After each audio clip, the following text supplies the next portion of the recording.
Until recently, I had very little interest in CE5, close encounters of the fifth kind. Frankly, I considered it fringe material, too saturated with spiritual theatrics and far-fetched claims to warrant serious attention. That changed about a month ago when I began noticing an uptick in personal accounts. Not from influencers or monetized personalities, but from regular individuals, many of them seemingly disinterested in convincing others or selling anything. Their tone was earnest, even indifferent to whether their experiences were believed. It was this lack of performance that caught my attention. A couple of weeks ago, curiosity overtook skepticism.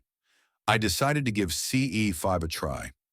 I followed the conventional path, reading up on protocols, engaging in structured meditations, and preparing over several days. The result? Absolutely nothing. No unusual dreams, no sleep paralysis, which I typically experience once or twice a week. Just silence. Then somewhat unexpectedly came a second attempt, one that was completely unplanned and far less deliberate. I was sitting in a bar, listening to a podcast featuring several voices from the ufology community. Ross Coulthart was among them, whose perspective I've always found thought-provoking, even if others don't.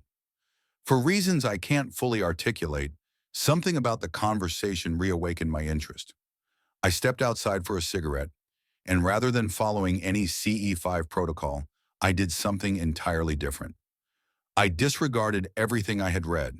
Instead, I engaged with the process using three simple concepts: invitation, curiosity, and a conceptual map of where I was, almost like a mental broadcast of my location. Think of the opening scene of Contact, but in reverse, a zoom in rather than a zoom out. But it wasn't visual, it was cognitive. Since childhood, I've been aware of a distinction between internal narration and the raw thoughts themselves. Actual thoughts are compact, blindingly fast, whereas the conscious experience of those thoughts tends to slow and expand them. At work, this is a constant issue.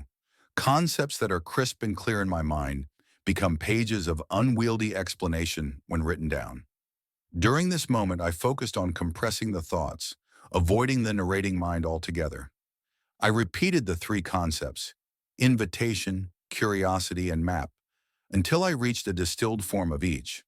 Then, holding that compact structure in my attention, I imagined placing it outside of myself. Not spatially or verbally, there's no exact language for the sensation, but something akin to projecting a concentrated signal. And then I simply looked up at the sky and smoked my cigarette. Roughly 30 seconds passed before I began seeing brief flashes of light. At first, I assumed they were aircraft at high altitudes, but the lights appeared sporadically across the sky, with no trajectory or pattern, and at inconsistent intervals. Given the brightness of my urban surroundings, it would take something quite luminous to even be visible. These lights were about as vivid as Jupiter, and they shifted location in a way that didn't conform to planes or satellites. I must have looked ridiculous, craning my neck on a bar patio, staring upward as if waiting for a reply. And yet, there was a response. Subtle, playful, not dramatic or ominous, just curious, like a polite nod returned in a quiet hallway. It wasn't my first anomalous sighting, but it might have been the most unexpectedly successful one. Because to be clear, I had broken all the rules. No group, no meditative environment, no field away from city lights. I was in the middle of a metropolis, indulging a spontaneous whim. Later that night, after returning home, I tried again. The sky had cleared, but this time there was no response. I chalked it up to tree cover, or perhaps I had already asked too much.